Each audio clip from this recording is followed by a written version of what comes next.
prière pour mon épouse, elle va bien. Mais il arrive quand elle a encore des agrafes dans le genou, ça tire un peu, ça fait mal, ça empêche de dormir bien. Donc ce matin, elle est un peu fatiguée. Mais elle est un peu comme Christian. Vous avez vu le WhatsApp de Christian qu'il a envoyé? C'est pas seulement à Nicolas, hein, c'était plusieurs d'entre nous. Il a dit qu'il aimerait bien être avec nous ce matin, car il aussi, mais bon, elle a préféré, non, mais elle a jugé préférable de rester à la maison ce matin. Dès qu'elle peut, elle sera de retour. Et elle me charge de vous remercier de vos prières pour elle.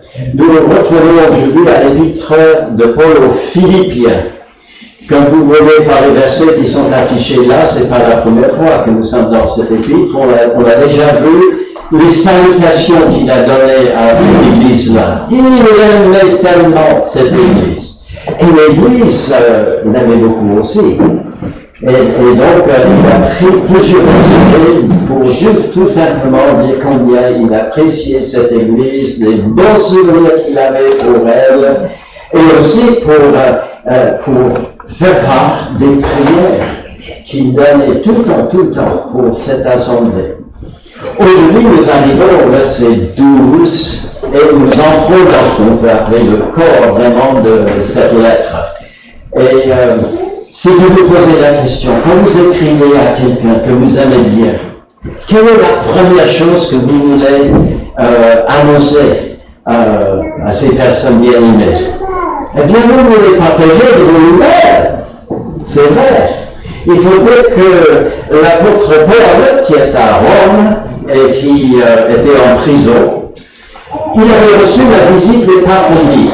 Épaphrodite, on suppose qu'il était le pasteur de cette église, en tout cas, c'était un homme de confiance, parce que l'église lui a donné, je ne sais pas combien ça représentait, mais un don d'argent. Et il a apporté tout cela à l'apôtre Paul, mais pas seulement, il a donné aussi une nouvelle de l'église. Et cette église, c'est sûr, que dès le retour d'Épaphrodite, et il voulait savoir, mais et Paul, comment se porte-t-il? Est-ce qu'il va bien? Oui, il s'aimait beaucoup. Et il voulait partager cela. Et en lisant, nous le ferons progressivement ce matin, le verset 18 jusqu'à la fin du chapitre, eh bien, en partageant ces nouvelles, il y a une chose qui paraît très clairement, c'est que la perception qu'il avait de sa situation était influencée par la perception qu'il avait de son Dieu. Et ça, c'est quelque chose. Il était là dans sa faiblesse, un peu comme l'agneau, mais il était accompagné du lion. Et son désir était de vraiment rendre gloire, même en prison, de ce bon Dieu. C'est pour cela qu'il écrit ceci, n'ignore que c'est pour Christ que je suis dans les liens. Oui, il était dans les liens. C'est vrai qu'il était, on peut appeler ça, assigné à résidence. Et il n'était pas vraiment dans une prison, il était dans une maison qu'il devait payer lui-même, mais enchaîné constamment à 4 soldats romains qui se relevaient tous les 8 heures. 3 équipes par jour se relevaient. Alors je ne sais pas, 4, est-ce qu'il y avait des chaînes à chaque bras, chaque pied, je n'en sais rien. Mais tout le temps, il était surveillé et enchaîné à ces soldats. Et il profitait de l'occasion pour leur annoncer l'évangile. Et il dit, maintenant, il n'y a personne autour de moi qui ignore que c'est pour Christ que je suis dans les liens. Et il ajoute au verset 21, car Christ est ma vie et mourir m'est un gain. Vous voyez? Ça changeait tout pour lui. Il n'était pas tout seul, et apparemment il n'est pas abattu non plus. Pourquoi? Parce qu'il voyait que Christ était là avec lui. Ça changeait tout. Mais ça m'a fait penser aussi à un autre homme de Dieu de l'Ancien Testament. Vous le connaissez, hein? Vous le connaissez par l'image sans doute, c'est Joseph. Joseph aussi, il a été Il a connu beaucoup de difficultés, même toute une série d'injustices de par ses propres frères au début, puis par la femme de Potiphar, puis il a été oublié pendant des années, lui en prison. Mais au moment où enfin il a pu revoir ses frères et se faire découvrir à eux, il leur dit ceci: maintenant, ne vous affligez pas et ne soyez pas fâchés de m'avoir vendu pour être conduit ici. C'est ce qu'ils avaient fait. Car c'est pour vous sauver la vie que quoi? Dieu m'a envoyé devant vous. Il voyait dans toutes les circonstances de la vie que c'était le Seigneur qui contrôlait tout.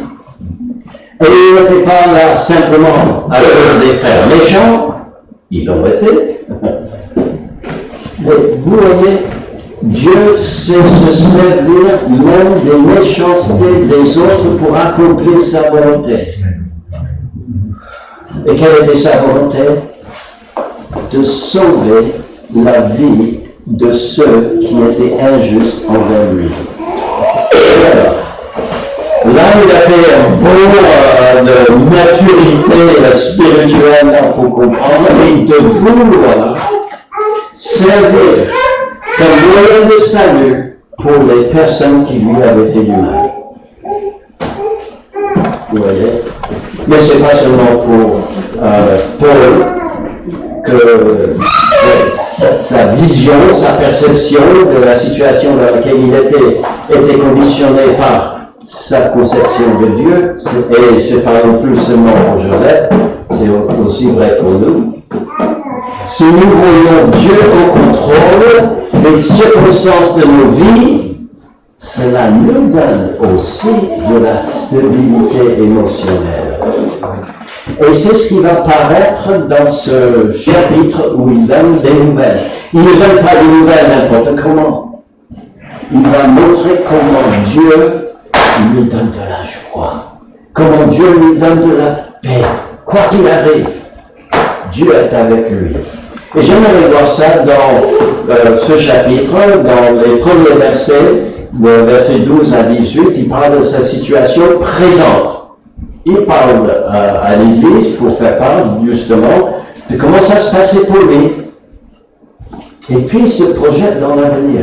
Quelles étaient ses perspectives pour l'avenir? Le présent, le futur, il le met tout devant eux et il se réjouit. Alors, sa situation présente, c'est comment? Eh bien, il est dans la joie. Malgré le fait qu'il est en scène des conflits. Lisons ça dans les versets 12 à 18. Je ne vais pas tout mettre sur l'écran cette fois-ci. J'espère que vous avez votre Bible avec vous. Sinon, vous allez l'écouter tout simplement. Philippiens chapitre 1, verset 18. Excusez-moi, verset 12 à 18. Il dit: je veux que vous sachiez, frères, que ce qui m'est arrivé a plutôt contribué au projet de l'Évangile. En effet, dans tout le territoire et partout ailleurs, nul n'ignore que c'est pour Christ que je suis dans ces liens. Et la plupart des frères, dans le Seigneur, encouragés par mes liens, ont plus d'assurance pour annoncer sans crainte la parole. Quelques-uns, il est vrai, prêchent Christ par envie ou par esprit de dispute, mais d'autres prêchent avec une disposition bienveillante. Ceux-ci agissent par amour, sachant que je suis établi pour la défense de l'Évangile. Tandis que ceux-là, animés d'un esprit de dispute, annoncent Christ dans les intentions. C'était vraiment leur intention, dans les intentions qui ne sont pas pures, et avec la pensée de me susciter quelque affliction dans mes liens. Qu'importe. De toute manière, que ce soit pour l'apparence, que ce soit sincèrement, Christ n'est pas moins annoncé, je m'en réjouis et je m'en réjouirai encore. Vous ressentez cette joie qui transparaît à travers les circonstances très compliquées et difficiles dans sa vie? Oui. À Rome, c'était pas le Club Med, hein? Non, il est en prison, assigné à résidence, on a discuté de cela tout à l'heure, hein, mais il est là pour Christ. Et puis, certains des chrétiens qui vivaient à Rome, parce qu'il y en avait déjà, il y avait des chrétiens là, il y avait des communautés de chrétiens qui étaient là, ben, on aurait imaginé que le grand apôtre, il est mis en prison là dans leur ville, il faudrait croire, ben, il serait là à prier, on a prié pour Christian, hein, quand on a appris sa maladie et tout ça. Et voilà que l'apôtre est en prison dans leur ville, qu'est-ce qu'ils vont faire? Ils vont certainement prier pour lui, n'est-ce pas? Ils vont le soutenir, ils vont essayer de l'encourager, ils vont souvenir à ses besoins. Ah, certains, il dit, parmi eux, ils étaient motivés plutôt par un esprit de dispute. Et ils avaient vraiment l'intention de lui faire du mal. Incroyable, n'est-ce pas? Incroyable. Pas facile, hein? Situation de conflit. Et puis à Philippe, c'était mieux.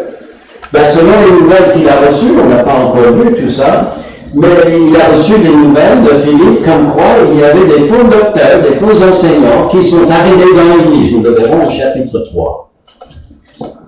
Il a appris également qu'il y avait certains conflits entre quelques personnes dans l'Église, notamment deux femmes qui se disputaient.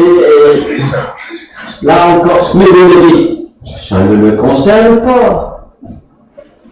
Des conflits à Rome, c'est une chose, mais là c'est à Philippe, c'est bien loin, ça ne le concerne pas. Oh, que si.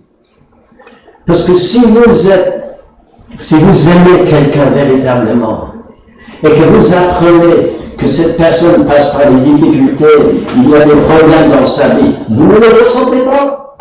Oh, comment?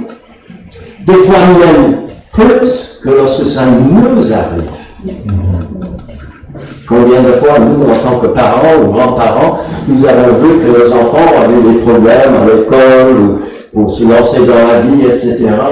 Et ça nous a fait de la peine. Et on aurait bien voulu prendre leur place. Ben, c'est ces enfants dans la foi. Mais quel est son état d'esprit? Il est dans les situations, et il ressent les situations de conflit là, mais son attention est bien ailleurs. Il ne se fixe pas sur ces difficultés-là. Il dit au verset 12, ce qui m'est arrivé a plutôt contribué au progrès de l'Évangile. Voilà où était son attention. Il dit également au verset 14, la plupart, combien de fois nous nous fixons sur les quelques-uns et nous oublions que la plupart, comme il dit ici, la plupart des frères dans le Seigneur ont plus d'assurance pour annoncer sans crainte l'Évangile, parce qu'ils voient que je suis là, établi pour la défense de l'Évangile, et que je suis prêt à tout endurer, tout accepter pour cela. Alors ils s'encouragent aussi, en voyant mon exemple. Alors il conclut, je m'en réjouis. Et je m'en réjouirai encore. C'est quelque chose de formidable. Hein? Oui, il n'est pas bouleversé quand tout change, tout devient noir autour de lui. Mais vous savez, c'est pas seulement vrai pour lui, c'est vrai pour nous aussi. Notre regard influence aussi notre état d'esprit, notre état émotionnel. Sur quoi fixons-nous notre attention? Hein? Je me pose la question. Est-ce que vous êtes lié à une situation désagréable que vous n'avez pas voulu, mais c'est arrivé quand même, et vous ne pouvez rien pour s'en sortir? C'est peut-être une maladie. Je suppose que Christian, parce qu'on a parlé de lui ce matin, je suppose que lui, il aurait pu dire, ah si le choix m'appartenait, j'aurais préféré ne pas avoir cette maladie-là. Maladie de Fournier, ou quelque chose comme ça. J'aurais préféré autre chose. Mais, c'est m'est arrivé. Qu'est-ce que je peux faire? Rien. Parfois, c'est des difficultés au travail. Parfois, des difficultés dans la famille. ou d'autres choses. Vous voyez les problèmes qui sont autour de vous. Et vous êtes liés. Vous ne pouvez pas échapper. Rien à faire? Si. Non, vous êtes obligé de connaître Dieu et de vous confier en lui. Et vous savez, votre Dieu n'est jamais lié. Jamais lié. Il est Seigneur. Il est le divin Samson. Vous vous souvenez de l'histoire de Samson? Oh, on a béni de toutes sortes de cordes, de chaînes, de tout sur lui. C'était comme rien. Il s'échappait. Vous ne pouvez pas lier le Seigneur. Et combien vous êtes liés par la situation que vous n'avez pas voulu et que vous n'avez peut-être pas mérité non plus. Ça veut dire qu'il y en a un qui est complètement libre d'action. Et il peut faire tout ce qu'il veut. Il est Seigneur. Car vous chantez tout à l'heure, il est roi. Il est roi. Vous savez, il est roi des circonstances de notre vie. Il est roi de nos cœurs, doit l'être. Vos liens peuvent même contribuer à l'avancement de l'évangile. Qui aurait cru, l'apôtre Paul n'aurait même pas imaginé, qu'un jour, jusque dans le prétoire, jusque dans le cercle intime autour de l'empereur, on parlerait de Jésus-Christ.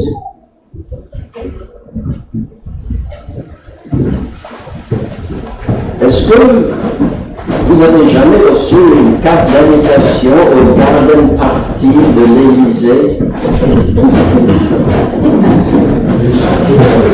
Est-ce que vous priez pour les autorités?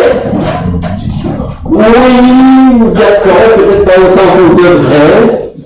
Mais est-ce que nous avons la possibilité d'aller serrer la main de notre président ou je ne sais pas qui? Qui peut imaginer? L'apôtre Paul n'aurait sans doute jamais imaginé qu'il y aurait l'occasion d'annoncer autour de lui, tout près de l'empereur, Jésus-Christ. Vous ne pensez pas qu'il n'était pas dans la joie? Ah mes amis, il était heureux. Mais il fallait qu'il accepte ses chaînes. Il fallait qu'il accepte des injustices qui l'ont amené un jour à réclamer l'intervention de l'empereur et qu'il soit amené jusqu'à Rome et qu'il passe des semaines et des mois enchaîné aux gardes pour avoir le privilège d'être celui qui annoncerait Jésus-Christ jusque dans les plus hautes sphères du gouvernement. Incroyable. Incroyable. Et alors, pensant à cela, eh bien, Paul dit, je m'en réjouis, et je m'en réjouirai encore. Ça me fait penser à un verset de ce psalmiste qui a écrit, Dieu est pour nous un refuge et un appui, un secours qui ne manque jamais dans la détresse. Son attention est où? Ce lieu.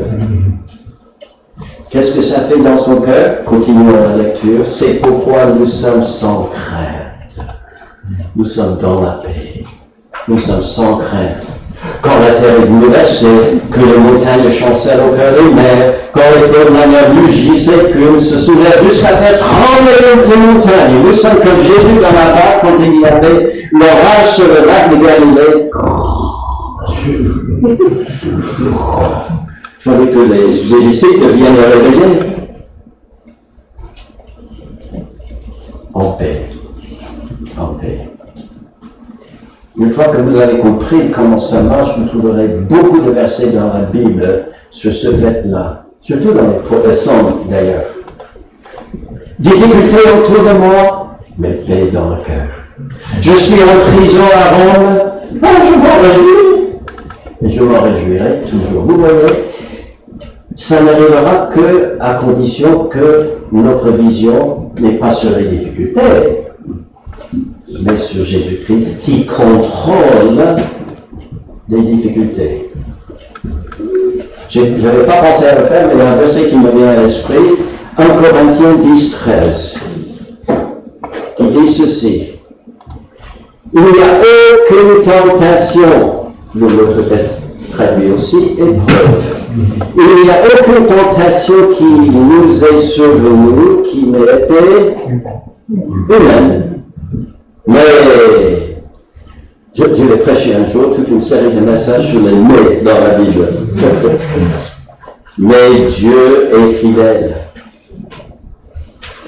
Il ne permettra pas que nous soyons tentés, éprouvés, au-delà de nos forces. Mais avec la tentation, attention qu'il dit là, il préparera aussi un moyen d'en sortir afin que nous puissions la supporter. Il crée le moyen d'en sortir. Mais si vous lisez bien le verset, c'est lui qui a créé aussi l'épreuve.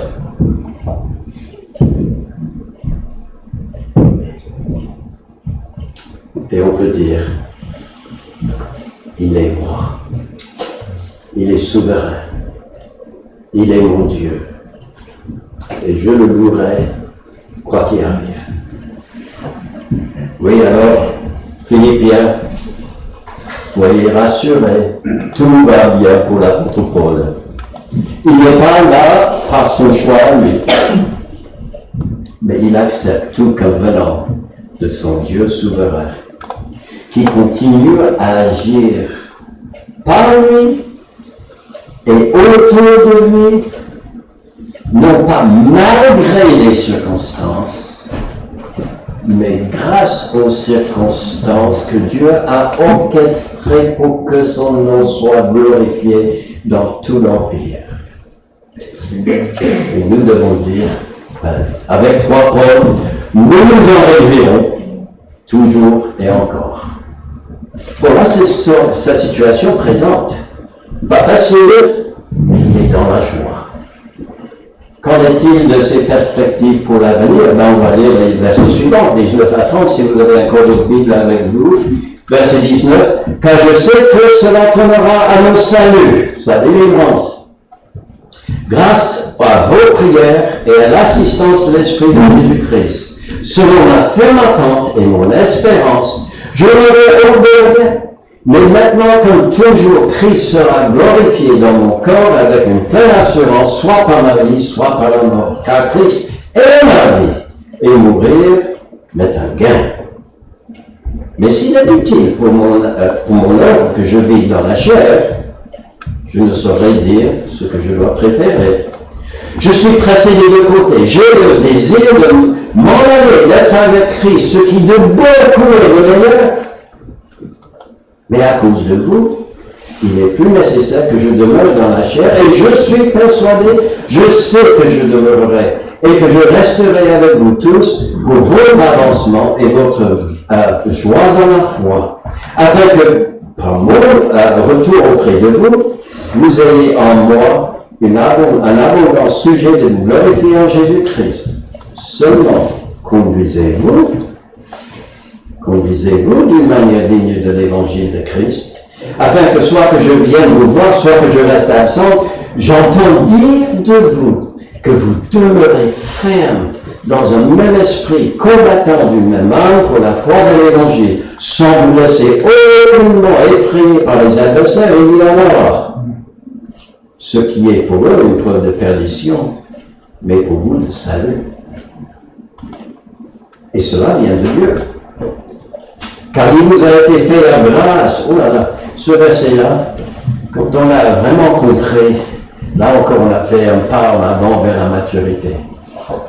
Verset 20. Et cela vient de Dieu, car il nous a été fait la grâce par rapport à Christ, non seulement de croire en lui, mais encore de souffrir pour lui. En soutenant le même combat que vous m'avez vu soutenir quand il avait été là à Philippe, 10 ans auparavant. Il était mis en prison.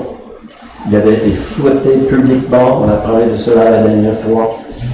Des Philippiens, de voyez. Mais il dit, c'était pas seulement il y a 10 ans, il dit que vous apprenez maintenant que je soutiens encore, et encore, et encore. Oui, quelles sont ces perspectives? Confiance dans l'incertitude. Il ne sait pas comment ça va se passer pour lui. Est-ce qu'il y a une préférence? Il parle de deux options.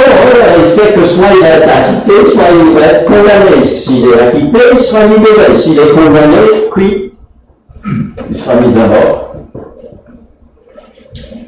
Est-ce qu'il y a une préférence? Ben, apparemment, non, parce qu'il dit, je ne saurais dire ce que je dois préférer. Intéressant, il dit que je dois préférer. Il ne dit pas, je ne sais pas ce que je préfère. Il dit, je ne sais pas ce que je dois préférer. Pourquoi il dit ça? Parce que depuis le premier verset de ce chapitre, il se voit comme le serviteur, l'esclave même de Dieu. Alors ses préférences vont toujours dans la direction de la volonté de son maître. Ce qu'il veut, c'est ce que je préfère. Ce qu'il veut n'est pas forcément mon choix à moi. Ce qu'il veut n'est pas spécialement ce que j'aime. Mais s'il le veut, c'est ce que je préfère.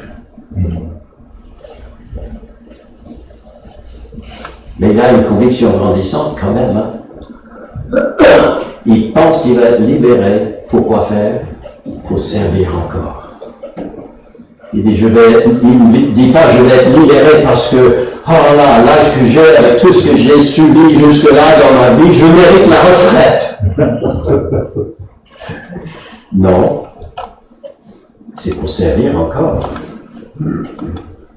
Il dit, et je suis persuadé, je sais que je demeurerai et que je resterai avec vous tous pour votre avancement et pour votre joie dans la foi, afin que par mon retour auprès de vous, vous ayez en moi un abondant sujet de vous glorifier en Jésus-Christ.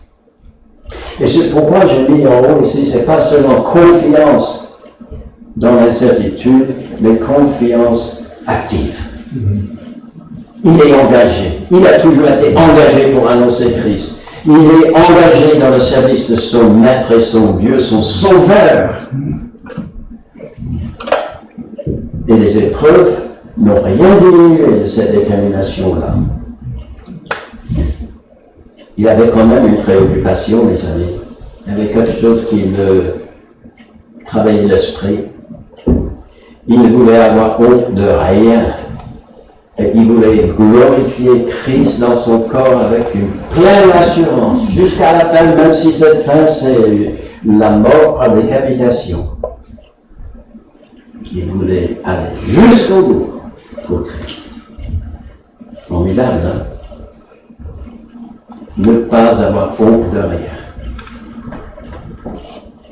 Et cette préoccupation, dit-il à la fin, devait être celle des Philippiens, car Dieu leur a fait aussi la grâce de souffrir comme lui, il souffrait. Et il voulait que eux, comme certains chrétiens à Rome, prennent courage, l'exemple sur lui. On peut être calme, serein, en paix, même joyeux, dans les pires des circonstances, parce que notre Dieu est là avec nous. Alors, il a parlé de cet engagement glorieux pour la gloire de Dieu à travers 3 images. Je vais aller assez vite là. Première image, c'est celle d'un citoyen. Quand il dit conduisez-vous, mais conduisez-vous d'une manière digne de l'évangile de Christ, le verbe se conduire est un verbe qui a été employé pour les citoyens romains et à Philippe, on a déjà vu ça, je crois, à Philippe, ils étaient orgueilleux de se croire citoyens romains. Leur ville était comme le 2e Rome à leurs yeux. Mais au chapitre 3, verset 20, il va rappeler à ces chrétiens à Philippe, nous les croyants, nous sommes citoyens des cieux. Et notre vie de tous les jours, notre conduite et nos attitudes doivent être dignes d'un citoyen des cieux et de l'évangile de Christ. Pourquoi? Parce que c'est par cet évangile que nous sommes devenus citoyens des cieux. Alors, qu'est-ce que cette conduite? C'est de tenir ferme dans un même esprit, celui de Christ. C'est pas mon esprit, mais quand il y a des conflits autour de moi, c'est lui, c'est elle et moi. Et vous voyez bien que tout le monde a notre position, n'est-ce pas? Alors, pour qu'on soit dans la joie et qu'on ait avec une conduite qui est digne de l'évangile, est-ce que ça signifie que tout le monde doit être comme moi? Bon, d'accord. Je vais être comme lui. Non. Lui et moi, nous devons tous être comme Jésus-Christ. Il va parler de cela beaucoup dans la première moitié du chapitre 2, que nous verrons la prochaine fois. Alors l'esprit de moi, mes opinions, mes projets, mon agenda, mes idées, mes ceci, mes cela, et aussi l'esprit critique des autres, parce que je ne comprends pas pourquoi tout le monde ne voit pas que mes raisons sont toujours les meilleures. Hein? Et on peut être amené à être comme à vivre dans Romains chapitre 14, les forts et les faibles. Et les uns méprisent les autres, et les autres critiquent les uns. Et c'est comme ça. Non, ces comportements-là ne sont pas dignes d'un citoyen des cieux, et je vous assure que lorsque nous allons dans cette voie-là, ça va détruire notre joie. Deuxième image. Première image, c'est le citoyen. Nous sommes citoyens des cieux. Deuxième, c'est l'athlète. Il dit combattant d'une même âme. Alors quand il dit combattant d'une même âme, il n'a pas en vue des soldats sur un champ de bataille. Hein? C'est pas ce combat-là. Non, c'est une équipe sportive qui sont sur le même terrain et qui doivent tous amener le ballon à la but. C'est ça? J'ai bien dit? Marquer les points. Mais vous savez que ce n'est pas parce que je suis le meilleur, le plus fort, sportif, et que dans notre équipe nous avons les meilleurs talents, que nous allons forcément gagner. Et on a vu ça ces temps-ci, pour ceux qui aiment le sport en France. On a vu ça, c'est pas toujours au plus fort. Qui a gagné, Goliath ou David? Curieux, Goliath est tout seul. Mais ici, Paul a en vue un sport d'équipe. Et cela, on dit souvent, il faut jouer collectif. Il faut jouer collectif. Alors ça m'a fait penser, on vient de voir la fin du grand tournoi en Europe de rugby, j'ai pensé à ça. Je me suis dit, là, il y a un bel exemple de ce que nous devons être. Si nous sommes des athlètes qui jouent collectivement, c'est pas c'est l'ensemble de gagner le match. On gagne ensemble, on le perd ensemble. Mais ça veut dire que par moment, quand j'ai le ballon, je suis content de l'avoir, qu'est-ce que je dois faire? Quelquefois, ça signifie que je dois, il y a un terme pour cela aussi, fixer la défense. Mais les autres, il y a des opposants qui sont là, qui veulent m'empêcher d'arriver jusqu'au bout. Alors, je les fixe sur moi. Ça veut dire que j'encaisse des coups moi-même. Et que je passe le ballon à mon coéquipier pour que lui, il puisse marquer. Je n'ai pas de gloire à ce moment-là. Si, que ce soit lui ou un autre qui marque le but, ensemble, nous nous réjouissons. Et là, il y a de la joie. Là, il y a de la joie. Parce que nous savons jouer collectif.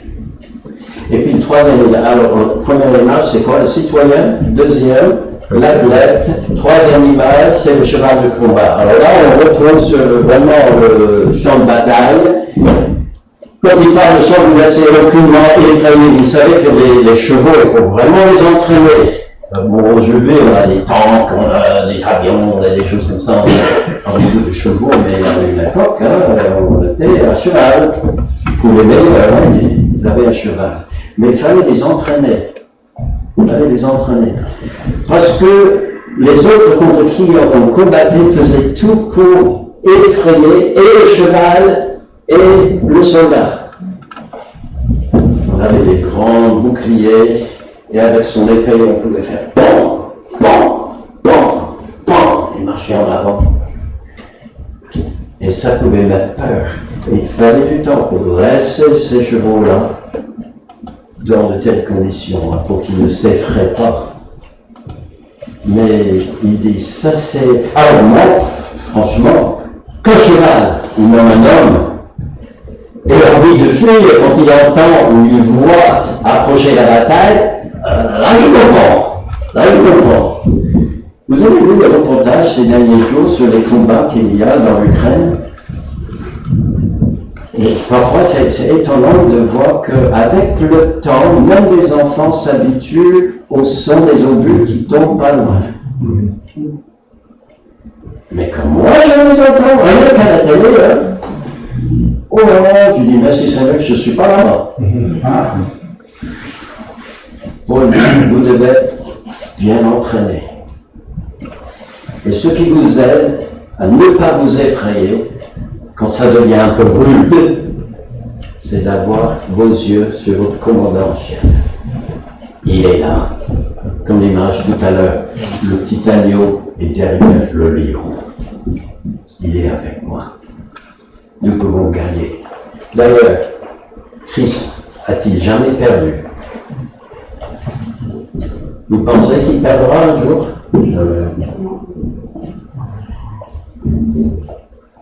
Vous pouvez laisser votre peau, mais vous gagnerez avec lui. Parce que notre Dieu, notre Sauveur, est la résurrection et la mort. Et celui qui croit en lui ne mourra point, quand bien même il meurt. Engager la bataille pour l'évangile est toujours quelque chose d'honorable. Je ne sais pas quoi penser à toutes les guerres qu'on entend parler autour de nous, qui a raison, qui a tort, on a chacun nos opinions, n'est-ce pas? Mais nous savons une chose, la bataille, allez faire de l'évangélisation mercredi ou un samedi, allez annoncer Christ, l'évangile de Jésus-Christ, c'est toujours honorable. Je ne sais pas trop bien faire, je ne suis qu'un petit fantassin dans l'armée du salut. Mais c'est ça, hein? Nous sommes là pour annoncer le salut. Mais je suis comme petit, je viens de m'engager. Dieu est avec vous. Il sera avec vous. Et vous pouvez faire des exploits à cause de lui. Vous savez, Jésus-Christ il a dit ceci, vous aurez des tribulations dans le monde, soyez-en certains, convaincus, vous en aurez. Mais il a ajouté, prenez courage. Ça, c'est un autre verset que je vais mettre dans ma série de messages avec des mais. Mais prenez courage. J'ai vaincu le monde. Il est roi, il est roi, Vous êtes convaincus. En choisissant de vivre selon ce que la Bible nous révèle de Jésus-Christ, nous pouvons rester fermes, confiants, actifs et joyeux. Parce que tout est de lui, par lui et pour lui. Prions. Merci notre Dieu que tu fais de nous qui sommes tellement faibles, nous sommes comme des petits agneaux destinés à la boucherie. Mais tu nous rends plus que vainqueurs en Jésus-Christ. Nous te louons, nous te bénissons parce que tu es roi, tu es le créateur, mais tu es aussi le fidèle créateur qui maintient en vie